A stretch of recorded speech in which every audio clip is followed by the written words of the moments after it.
Hi everyone, today we get to talk about one of the most beautiful convertibles of the 90s, at least in my eyes. This Mercedes Benz SL has the internal code R129. Back in the day, this car was the choice for business people, people with gold in their mouth, and your local night pharmacist. We will see what to look out for when buying such a car second-hand. Is it worth to own one nearly 2 decades after they went out of production? First, some history. This car was built between 1989 and 2001, which was quite a long time. Mercedes has nice engines available for this SL. Overall build quality is quite good. This car comes from a time that Mercedes was still quite over-engineered, and this car is considered one of the last old-school Mercs. Engine-wise, there were the following choices.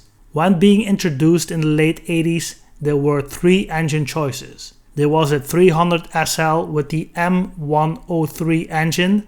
This was a 3-liter inline 6 with 12 valves that produced 188 horsepower. The layout of this engine was a single overhead camshaft. There was a 300 SL with the M104 engine that was a 3-liter inline 6 with 24 valves that produced 228 horsepower. The layout of the engine was a dual overhead camshaft engine. Top of the line was the 500 SL with a 5-liter 32-valve V8 that produced 322 horsepower. This was the M119 engine. July of 92 saw the introduction of the 600 SL, which had a 6-liter 32-valve V12 that produced 389 horsepower. There was a choice of 5-speed manual or 4 to 5-speed automatic for the 6-cylinder cars. The V8 and the V12 could only be ordered with the 4-speed automatic gearbox. In late 1993, Mercedes-Benz rearranged names and models. The 300 SL was replaced by the SL280 and the SL320. The 280 had an inline 6, 2.0 liters big in displacement with 24 valves and a dual overhead camshaft layout that produced 190 horsepower. The 320 had an inline 6, 3.2 liters big in displacement, 24 valves and a dual overhead camshaft layout that produced 228 horsepower. The 280 had a manual transmission. The SL500 and the SL600 continue in its original form. Most top-of-the-line SL models had the 4-speed torque converter auto. There was a second facelift in late 1998. There were new external mirrors, new 17-inch wheels and new bumpers. Also, Mercedes added new engines to the lineup. Starting with the SL280. The inline 6 was replaced by a V6 with 18 valves in a single overhead camshaft layout.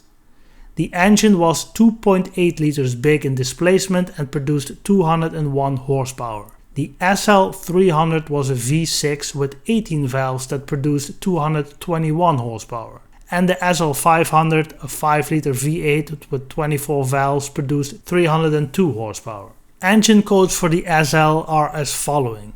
The SL280 has the M112 with 2.8 liters displacement. The SL320 has the M112 with 3.2 liters displacement. The SL500 has the M113 with 5 liters displacement. The V12 engines remained unchanged.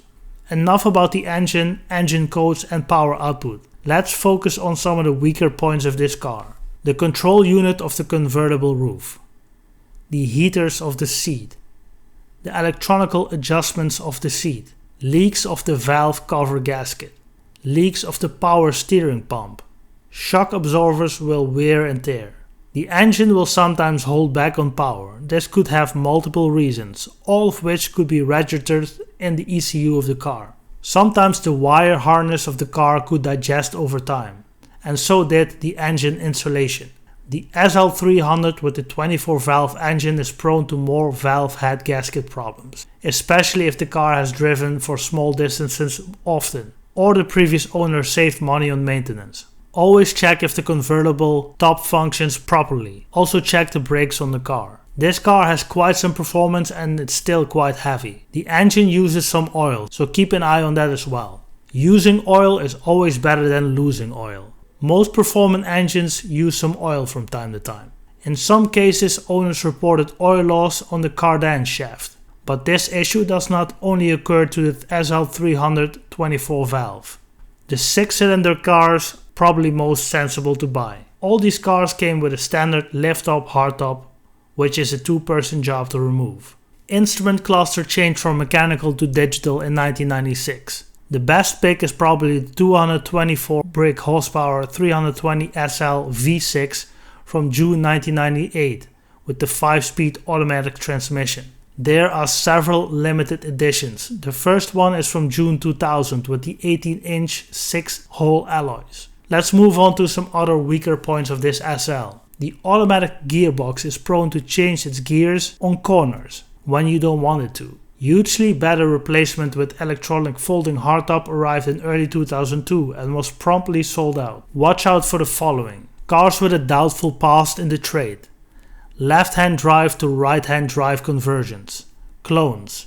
Cancelled Far East export orders. Check carefully for repaired body damage. Look for rust at the bottom rear sides of the hardtop. Furthermore, make sure that the aircon blows cold. Never buy a convertible with the hardtop fitted, and no chance to check out the hood operation and the hood itself for mold or tears. This car needs a full oil change every 3000 miles. And the oil must be synthetic in nature. This figure is based on the research I have done on this car. I'm sure it's a precautionary measure. Most of these cars are used in the summer and are not daily drivers. So just change the oil after the summer season. Also check the oil level regularly. The R129 SLs have a very complex electronic scheme.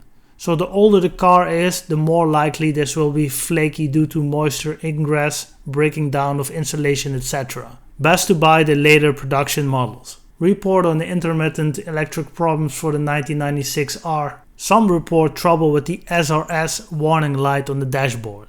During this, the wipers and the soft top motor doesn't work. Problems lay probably in the signal acquisition module, or SAM in short. Every Mercedes specialist will have the tools to discover the origin of the electrical gremlins. These cars are potentially 30 years old, so cables might digest over time.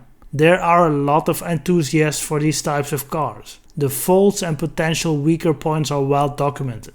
For the sake of this video, we reviewed the most frequent reported issues. Many owners of these cars share their up and downs on forums online. This is a great resource for tips and tricks during the ownership of this SL. Do your research before buying this Mercedes. For that you came to the right source, but do a second opinion at an independent Mercedes specialist as well. These cars are potential money pits, but overall build quality is from a time that Mercedes had great reputation. As said earlier, this is one of the last old school Benzes that was built for life. Hope this buying review was useful. If so, subscribe to my channel for future reviews.